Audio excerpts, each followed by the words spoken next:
किस तरीके से आप जो है ना डी गैट फार्मूला अप्लाई कर सकते हो अपने रिकॉर्ड में।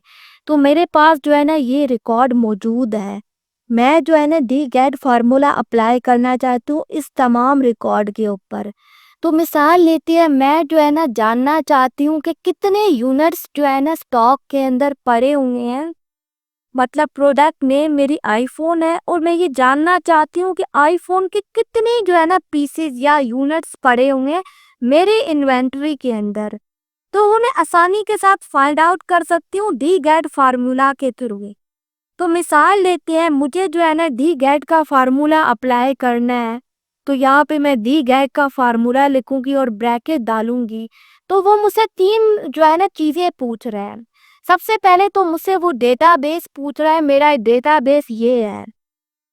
उसके बाद मैं कोमा डालूंगी, उसके बाद जो है ना वो मुझसे फील्ड पूछ रहा है। मैं जो है ना फील्ड ये वाली डालूंगी क्योंकि मुझे जो है ना जानना है कि कितने यूनिट्स जो है ना वो इन्वेंटरी के अंदर पड़े हुए हैं स्टॉक के। और स्टॉक कौन सा है, वो है आईफोन। उसके बाद जो है ना मैं कोमा डालूंगी, उसके बाद जो है ना मैं इन तमाम जो है ना चीज़ों को सिलेक्ट करूंगी यानी कि क्राइटेरिया को। उसके बाद ब्रैकेट बंद करके एंटर प्रेस करूंगी। यानी कि मैंने यहाँ पे ये जो है ना मेंशन किया कि ये जो पूरा डेटाबेस है इसकी जो है ना स्टॉक यूनिट्स जो है ना मुझे बताओ कि कितने पड़े हुए हैं आईफोन के और मेरी प्रोडक्ट ये है। उसके बाद मैं एंटर प्रेस करूंगी तो उसने जो है ना मुझे बता दिए कि आईफोन है और जो है ना उसकी जो यूनिट्स है ना इन्वेंटरी के अंदर वो 23 पड़े हुए हैं। ये चीज़ जो है ना बहुत ज़्यादा यूज़फुल है अगर आप कोई शॉप रन करने हो और अगर आपको जो है ना वो इन्वेंटरी मैनेज करनी हो। तो ये जो है ना बहुत ज़्यादा यूज़फुल है। अब मिसाल लेते हैं, मैं यहाँ पे जो है ना मोबाइल लिख रही हूँ।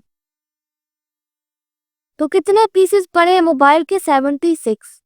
इसी तरीके से आप जो है ना एसी के साथ भी कर सकते हो। कितने पड़े हैं, क्योंकि इसने जो है ना मैंने 2 दफ़ा लिखा है तो इस वजह से जो है ना इसने एरर शो किया है। एवन का कर लेते हैं, ओवन। तो 43 पीसेस पड़े हुए हैं। तो इस तरीके से जो है ना वो मतलब कि डी गैट का फार्मूला जो है ना आप अप्लाई कर सकते हो। अब मिसाल लेते हैं, मुझे जो है ना वो मैं किसी और बेसिस पे जो है ना वो क्राइटेरिया अप्लाई करना चाहती हूँ। यानी कि मैं कंपनी के बेसिस पे जो है ना वो क्राइटेरिया अप्लाई करना चाहती हूँ।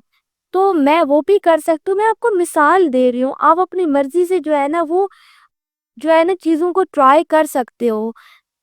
तो सबसे पहले तो मैं यहाँ पे एप्पल लिखूंगी। तो सबसे पहले तो डी गैट का फार्मूला लिखे, डी दैट, उसके बाद ब्रैकेट डाले, उसके बाद डेटाबेस वो पूछ रहा है मेरा ये है डेटाबेस। उसके बाद यहाँ पे कोमा डाले, उसके बाद फील्ड मेरी ये है स्टॉक यूनिट, उसके बाद कोमा डाले, क्राइटेरिया मेरा कंपनी है।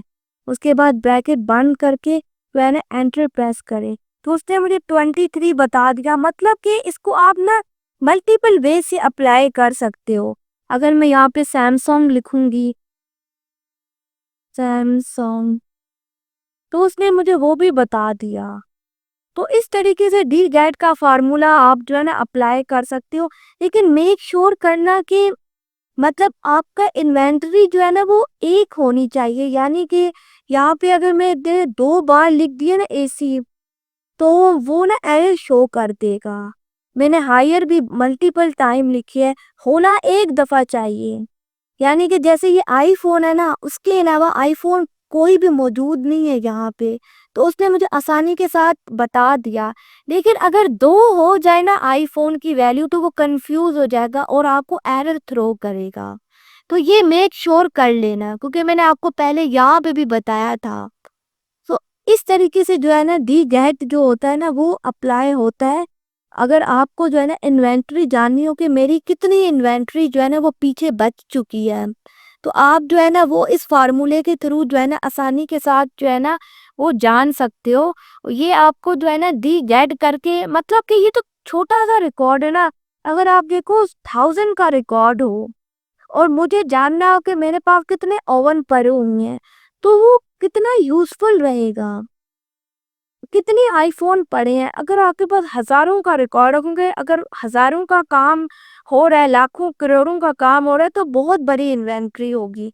तो ये जो है ना डी गैट वहाँ पे यूज़फुल है कि आप जो है ना बस यहाँ पे जाओ, आपको जो है ना प्रोडक्ट का नाम जो है ना टाइप करना है। मिसाल लेते हैं, मैं जो है ना फैन दिख रही हूँ यहाँ पे, मैंने आपको पहले भी बताया तो उसने बता दिया, इतना आसान है। डी गैट फार्मूला के थ्रू जो है ना वो स्टॉक जूनर्स फाइंड आउट करना। तो उम्मीद है कि आपको ये लेक्चर पसंद आया होगा। Thank you.